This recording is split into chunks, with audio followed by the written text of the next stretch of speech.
Hello, everybody, and welcome back to The Insider. This week, I'm delighted to be joined by Kevin Holditch. Kevin is the Head of Platform Engineering at a business called Form3. Good morning, Kevin. Morning, Ben. How are we doing? Me on today. Yeah, good, thank you. Very welcome. Thank you for coming on. I can never do an intro justice enough. Could you please let the listeners know a little bit about who you are and where you're at the moment? Yeah, sure. So I work for a company called Form3, and which I think we're going to dig into a bit more. We're a mainly remote company, so we sort of have engineering talent from all around Europe.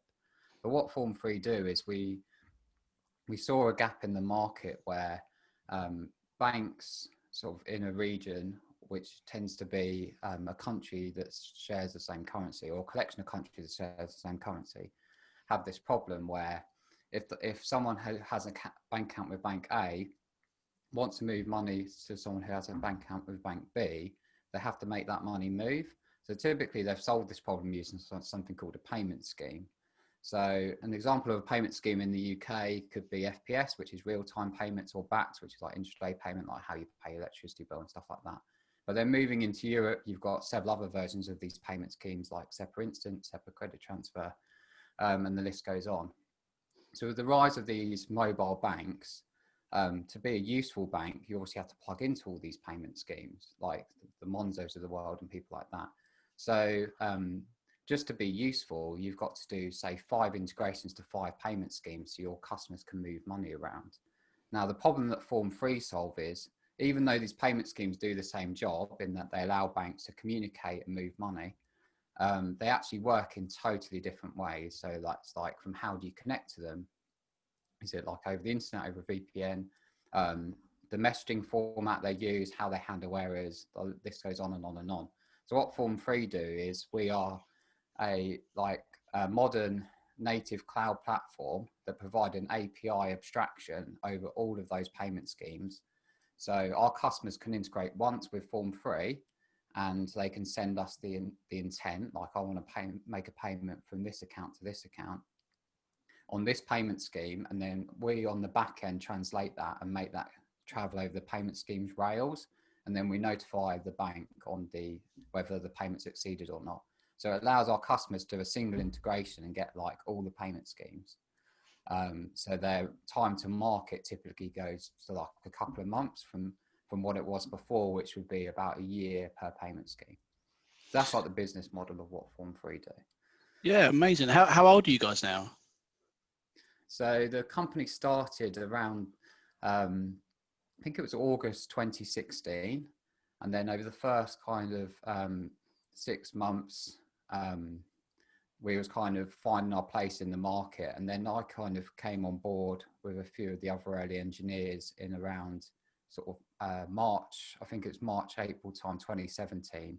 And that was when we did our first kind of integration into a payment scheme, and things really sort of took off from there. And then we haven't kind of looked back since. So in the last 3.5 years, we've kind of gone to a team of, I think, around 80 engineers now, and we're continuing to grow. Excellent. So kind of growing. Yeah. Well, it's excellent. I think it's weird nowadays. You talk to, there's, I guess, a business that's 4 years old. You talk about kind of who's still a startup business and who isn't. I consider like 4 years old still a pretty startup phase business. But then when you've got 80 engineers and you've got business worldwide and the stuff that you're doing is pretty phenomenal. And I'm really excited to talk about the growth and how you've got to the 80 engineers in a second. So, where are you right now in terms of how's COVID kind of affected you guys? Are you? I know we're going to get on to how you guys were remote pre-COVID, but how's it affected your organisation? Did you have to kind of pivot much in the early stages of lockdown, or? So for most of the company, it was pretty much business as usual because, like we touched on, because most of engineering was remote anyway. It was literally on the Friday, because we use Slack for communication. We had a Slack message saying, on the Monday, you can't come to the office anymore, because we do have an office in London in the UK. So literally Monday you woke up and you just carried on as normal, because Friday most people have been working from home anyway. So the kind of transition was okay. I think it has affected us slightly in other ways, more in terms of maybe the onboarding experience for new joiners, because they're not meeting anyone in the flesh as we were doing before. Yeah, common story, I think, with all of my customers at the moment. Real challenge. Yeah. But I guess what I'm keen is to talk obviously about how your engineering team is set up, if I may. So yeah, your and this is why I was so keen to get you on the pod. I think it's I think what happened to all of my customers, really, everyone had to suddenly adapt and move with the times. And I think that when I look back to kind of mid-March now, I've said this on a few of the pods, companies that were hiring, you know, I think at the time I went from something like 65 requirements down to 10 almost overnight as a business. And I think what happened, a lot of companies stopped their hiring process, not necessarily because of the uncertainty in the market, just because they can't physically get people into the office to do interviews. And obviously there was a lot of changes in terms of how they were set up and getting the right kind of technology to work remotely, and, you know, from meetings to anything. Whereas you guys are kind of obviously you've been doing this for a while now. Can you just give us a kind of overview again of how your team's structured and where you've got guys based in the business? Yeah, sure. So I think it all stems back from those early days where we had sort of the 4 kind of first engineers, which I was one of those 4. When we got to the point where we wanted to grow the engineering department, we kind of had a bit of a brainstorm on how we could do that, because the kind of original 4 engineers, we worked remotely quite a lot of the time. We were all within commuter distance to London, so we were doing that commute, say, 1 or 2 days a week. And then we kind of thought, well, hang on, if we're all working remotely, why not cast the net, you know, further, rather than going for the same pool of talent that everyone else does, which is in the commuter belt of London? Why don't we cast the net to anyone within, like, our time zone, maybe plus or minus an hour? And we started sort of hiring with that remit, and we sort of, to begin with, we found people from maybe further away from London, like a few people on the south coast and things like that. And it kind of grew from there, and then we started to hire people in Spain, Portugal, and now we've got people in all manner of countries all around Europe. Do you know how many countries? I think it was about 15 or 16 Wow, countries. that is so cool. Like that. Yeah, but the reason I think it's worked so well is because the whole of the engineering team were working remotely, like, most of the time. Like I said, we do have an office where you could go into if you wanted to, and occasionally people who commute in did do that. But by and large, most people work remotely. And why that, I think, works so well for us is because we didn't have this divide where we had some people going into the office and some people working remotely. Because I think if you have that, the people in the office, without even like meaning to do it, they kind of make decisions and leave the remote people out, because they, you know, they go for lunch together, or they have a chat around the coffee machine, make little decisions, and then the people remotely don't find out about that and they get left out. But when everyone's remote, all the discussion has to happen on like Zoom and Slack and all of those tools, so everyone's involved. And I think that's a really big part of our success, because no one feels left out, no matter where they live. So we've got people living probably 5 minutes from our office working remotely, people living in Croatia, and they've all got the same experience, which I think is why it's sort of worked. It's incredible. I absolutely love it. It's funny as well. Do you know, I think almost the amount of times I've said, or I've discussed on podcasts or just in general, the discussions and decisions around the coffee machine. I never realised before COVID how important that coffee machine was in business decisions. There must have been so many, like, the conversations that always happen at that coffee machine. Everyone always goes back to it. It's funny. So I'll take it. Is everyone? What's the language about? Everyone speak English? Yeah. So so lucky, aren't we? Really. That's one. I guess we are quite lucky, because, but that's one of the requirements, that people have to have a good command of English. We don't mandate that people speak English all the time. Like, if you're, like, we have some colleagues who say, if you're both Spanish, if they're working together, they might speak Spanish, but then when they then pair up with an English person, then, you know, obviously they speak English. Yeah. On the general the company communication's all in English. Well, especially if you're pairing, then that's important, hey? So Yeah, so we had a few, I think 3 people recently, they could all speak Swedish. One of them had a Swedish mum and I can't remember what their dad was, but they could speak Swedish. And then they were working with 2 Swedish guys and had a call in Swedish. And they were saying it's the first time they'd all paired in Swedish. So Amazing. like that kind of conversation does go on, but Yeah. obviously when you're pairing with someone who speaks English, they all switch to English. But it is like working really well. And how has this literally been from day one then? I mean, because obviously when you talk about 80 odd engineers, has this accelerated at particular years at a time, or? Yeah, so I think over the first year, I suppose we grew from, I don't know the exact numbers, but in the ballpark of 4 to about 15 people. In the second year, we probably grew to 30 or so. And then the third year, we grew to, I don't know, 40, 50. And then the last year, we've really kind of pushed the accelerator. Actually, since COVID, ironically, we've almost turned the tap on fuller because we just had a big investment round we announced in June. So that's allowed us to kind of hire more engineers because we've kind of landed some big deals, got so much work on. So we're kind of hiring more than ever. And what we've actually found is since coronavirus, where some people have been made redundant or it's forced people to reevaluate their careers because they were working at some corporation that was dragging them into the office every day. Now they're kind of working from home, but some of those corporations are trying to desperate to get people back in the office because it's like built into like the ethos of the company. Yeah. And we've had engineers go, you know what, I actually like this working from home thing. That's for me. I've had a taste of it now. And they're sort of reevaluating themselves, they're reevaluating their careers and sort of coming to us, which is good. Yeah, I think, and that's good because that's always been your message. It's not like, oh, by the way, since COVID, we are a remote business, easier to say, because you've done that in the past, right? And I think you're absolutely right. I think engineers in general, I'd say the majority, they always want flexibility.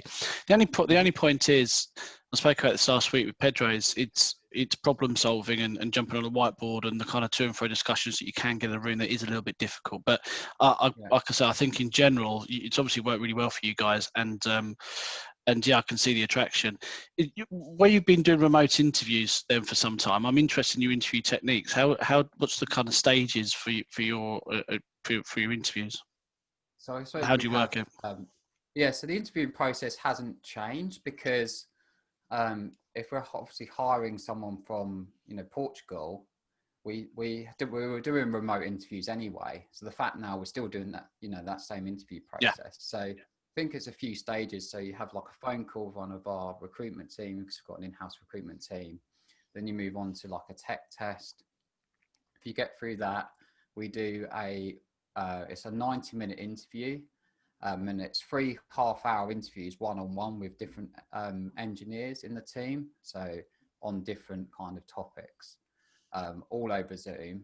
And then at the end of that, then that's it. If you get through that, then you get the job. So you're through that. You're down the line of, rather than of a physical test to zip up and to send in, rather than a live coding session sharing screens on Zoom. Yeah. So we went that way. It was actually interesting because we all said that people would prefer to have a test and they could do it in their own time. Take as much time as they need. We're opening a can of worms here, by the way. But the remote. And then someone in our recruitment team said people would prefer live pairing, so we offered that as an option. But I said to the sort of lead recruiter, I bet no one takes us up on it, and no one did.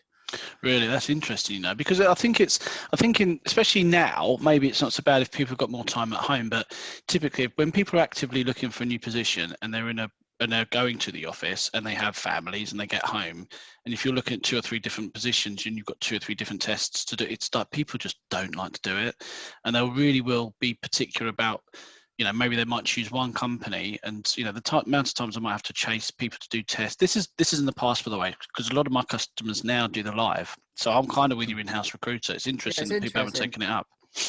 I think my kind of view on it is when you're doing it, I can see from a time point of view, if you're a candidate that's stretched for time, maybe we're missing out on those people. But I think in the live pairing environment, I've been in that situation myself. And I don't think it brings out the best in people because you're under pressure, you're Yeah. fumbling around. Yeah. It can be quite a daunting experience. It's not kind of true to life if you're coding in front of an audience I kind of feel. versus the. Sorry. No. It's because I told you we're opening a can of words, because I absolutely hear that, and I think what has to happen is it's more about the collaboration and talking through how you through the solution. If you've got if you're improving some code or whatever it is, you're discussing it, and it's almost like an open forum, and you use the hiring manager to kind of understand that there might be a little bit of flexibility around kind of like them making a little bit of error or being under a little bit of pressure, because like I say, it's more. Yeah, I kind of feel like the talking through, almost like the whole pairing process of talking through it. I told you, like I say, I love the fact that you can give the option, because I think that some people, like I say, I think that it works both ways, and it's horses for courses, to be honest with you. But a lot of companies don't offer the option, Kevin. So that's really good. Yeah. So but we've found that, because a part of the sort of interview is to talk through their test. We found that to work well, because they can then, it's like the pairing part is them explaining their own code. So we kind of sit down and pretend we're pairing on their code and talk about why they made certain decisions. Because there's no right or wrong, but it's like, why did you go that way rather than this way? And then get the dialogue with them that way, rather than get them to do, I don't know, a bowling scoring program that some companies do. And it's like completely arbitrary. No, it's good. I think over the years, I think it was always a case of doing tests from home, and I think it's changed a little bit more. But I absolutely see the value in still doing tests and having something to discuss through, and why you took a certain approach, and having good notes behind it, and what have you. What we've found, sorry, just one more point on that, is because I think the tech stack and the sort of way of working we can offer tends to mean that candidates go that extra mile for us. That seems to be what we're having. We're having a lot of applications. So it feels like our sort of interviewing technique isn't stopping us getting candidates through the door. So it isn't putting people off. No, 100%. And you guys are like, from a technology point of view, using things like Golang, right? So people, if you're an engineer and an engineer listening in my network, it's a great opportunity. It's a business that's in an early stages doing something really cool within the financial markets, that's using Golang, that's working remote, right? So you're always going to have a lot of interest. I really think that, Kevin. So more moving forward from interviews into onboarding. This is something that, again, you'd have remotely onboarded guys, I take it, in the past. How would it have traditionally worked when you're building your team? Yeah. So basically, obviously, pre-coronavirus, the model used to be that we used to fly the engineer, or pay for them to travel into the office, depending on where they're based, for typically 3 days, or could be longer. And we've split our engineering department into teams, because we run like a DevOps model. So like, you build it, you run it in production, you fix it. And we would have the team lead for the team that they're going into come into the office as well.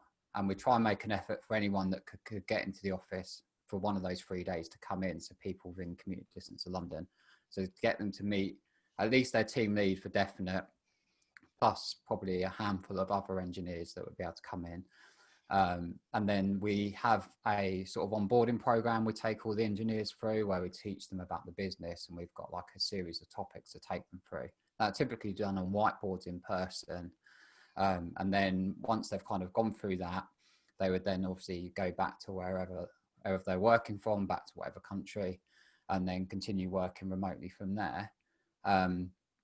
Now, one of the things we were kind of gaining from that, which we've only kind of started to think about since lockdown, was as part of that kind of week, they would typically go for lunches with people, go for after work drinks and stuff like that, and build up relationships, not only with those engineers, but other people from the business who might be, out. So they'd meet people in marketing and sales and all the other departments. So they'd build up, they'd meet 20 or 30 people in the company. Whereas now, we do the same process, but it's all remote over Zoom. So we're kind of missing a little bit in terms of, it's hard to kind of get them to interact with other people in the business they're not directly working with day to day. And that's one of the biggest things that's changed for us, and it's trying to sort of solve that problem. So we've got a few ideas, like we've been trying to do sort of lunchtime quizzes, virtual after work drinks on Zoom, and and we're trying to sort of come up with other ideas on how we can kind of get that social mixing going. We've been running a thing for a while on Slack called Donut, which is like basically an app you can install onto Slack, which randomly picks 2 people from the business and kind of introduces them and says, Okay. have a virtual donut. It's a bit random, but it is actually kind of working, because then you basically arrange a call with them and maybe Zoom them for 10 minutes or 20 minutes. And that's someone completely random that you never would have spoken to. But I think we need to try and invest in more of this stuff. That's something that's really interesting. I haven't heard of that before. I've been on different Zoom calls with, I guess, like recruitment network groups, and then they'll pair you up, and all of a sudden, it moves from looking in a room of 50 people to like just you and I chatting, and it's I like that, because this is what we would be doing if we were on a breakout at some kind of networking event, right? So, and that's where I normally get my value. I didn't realize that Zoom do stuff like that, but it's so important for company culture. I think that, businesses, especially companies that are in their early stages, are, I guess, say under 5 years, who are growing and going the right direction that you are, culture is going to be vitally important to everybody coming on board, that you all got the same kind of mission and you all kind of buying into the same kind of values. And that is where I think that the remote challenge is being an issue. I think, first of all, it was how do we get laptops out to people, and are they set up and what have you. But then I think the bigger challenge moving forward is how everyone's buying into the same kind of culture, because now I'm beginning to see candidates who have moved and onboarded remotely during, I guess, what we're saying, post April, moving on again. So it's people are starting positions, leaving positions, never even stepping foot into the company, never physically meeting the team, and you can say, "Oh, I was working at that business a couple of years ago." It's crazy, and I think that, especially where we are today with the news that we've had, I think it's people aren't going to be rushing back to the office. So this isn't going to change anytime soon. So it's really interesting that you guys have had these. I think you're a good few steps ahead, weren't you, in terms of how you've worked, and how. I guess the next thing is collaboration, right? You how do you make sure that your team or your different squads have got that kind of collaboration? People have got that voice that you don't necessarily have when you're sitting in the office together. Yeah, so basically, obviously, we divided the company up into sort of smaller engineering teams, and we run probably, as a lot of people do, like stand-ups. So we have stand-ups over Zoom, and we encourage sort of collaboration within the team. So generally, we like people to work at least in pairs. But then beyond that, we don't really mandate sort of how they work. So some people, generally, obviously, we make a lot of use of Zoom. So people sort of pair program over Zoom, but we don't kind of mandate to them what they have to do. So some pairs might be on Zoom all day and that's their thing. Other people might do an hour on Zoom and then work out a few different problems and then both go their own way and then come back together at the end of the day. Yeah, nice. Whatever. So we leave it up to, we treat them people as grown ups. We kind of work in a way where a lot of our engineers are sort of very senior. So we kind of give them brushstrokes of the task and then leave them to go away and solve the problems, and don't try and micromanage people. So that seems to be working well for us. Do you think, I'm just, as you're saying, do you think that you're going to have more competition now with more businesses taking the model that you've had? Because you must have got some great talent by this approach. Yeah, we really have. You can really notice it, like especially, like I said, in some of these countries from around Europe, where I think these engineers have seeked out Form 3, and then they've told their friends who are also great engineers.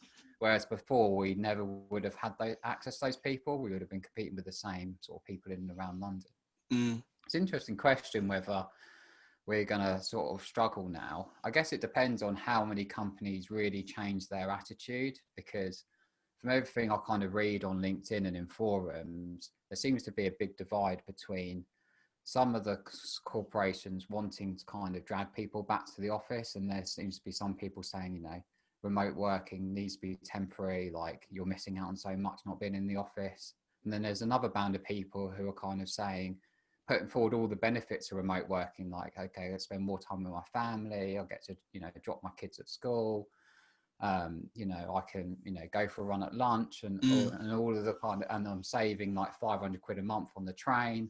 I'm not spending 4 hours a day commuting there and back to London. I'm completely tired when I get home. You know, you can normally get more hours out of people, not dragging them into an office. There seems to be like two distinct groups of people. Like it's really polarized. So it depends how many companies decide to like really invest in remote working when all of this hopefully goes away at some point, and how many people divert back to just dragging everyone back into the office again.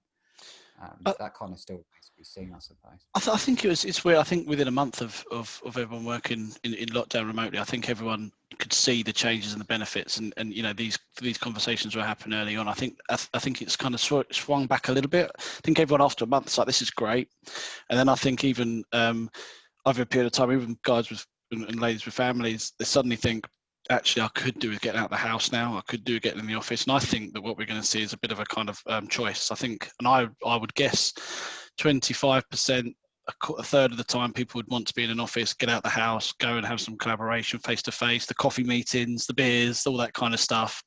But I think I'll be amazed if, you know, the majority of the technology industry doesn't have that flexible optional approach, because if you don't, you will lose talent without question. I think that's the next kind of issue. It's, you know, you can attract talent no matter how good your name is, no matter kind of technology that you're using. It's always comes down to retention as well.